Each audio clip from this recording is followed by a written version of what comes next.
Another What? standout one that was actually really like it sent me in my trajectory for emceeing was the beat you made for No Tomorrow.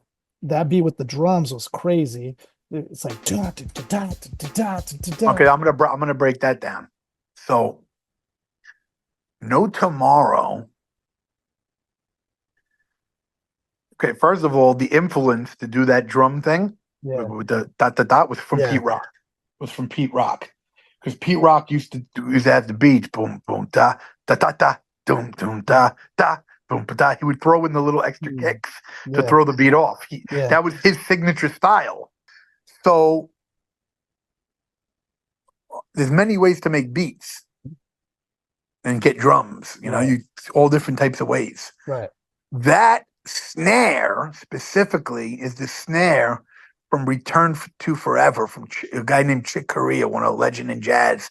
And it just happens to be one of his records, and it was such a unique snare that I made the whole beat around that snare. So I found a That's different crazy. kick from another record, and I Yeah, found a different hi hat from another.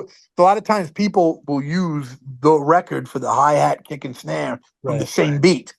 Yeah. So you have to be very ambitious to go find just a snare, then just a kick, then Mhm. just a cymbal from three different records. The music, na, na, Yeah, na, that's, na, oh with the man, it's so dope. Yeah. that music is taken from the horror movie 1976, Bloodsucking Freaks.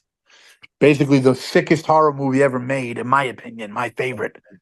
And if you watch the movie, you can't take that break off the movie. I'll explain why.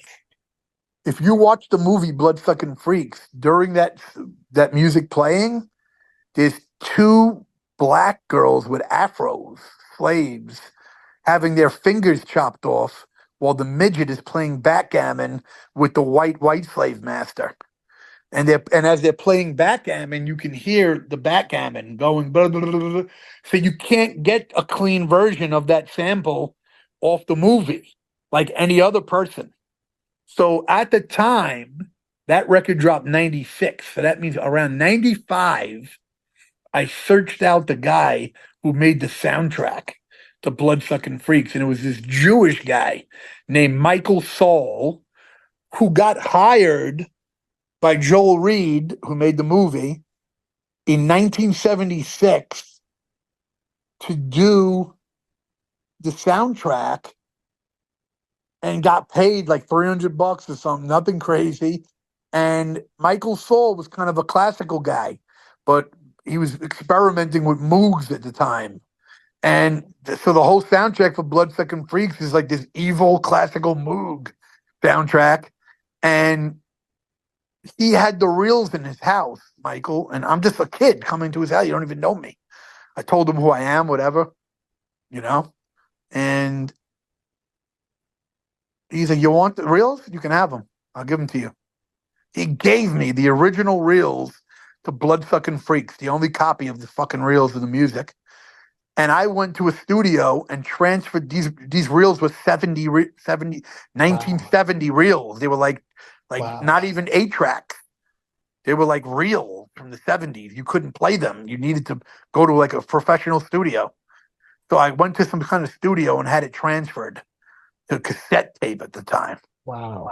Barely even CD was. I ended up putting it on CD later, but at this time, the first time, the transfer was to cassette tape, and I had that fucking break. It was like they were doing cues, Yeah. different parts in the movie. It was like cue one, take two, na na na na, and it's playing it clean. And I used that for No Tomorrow.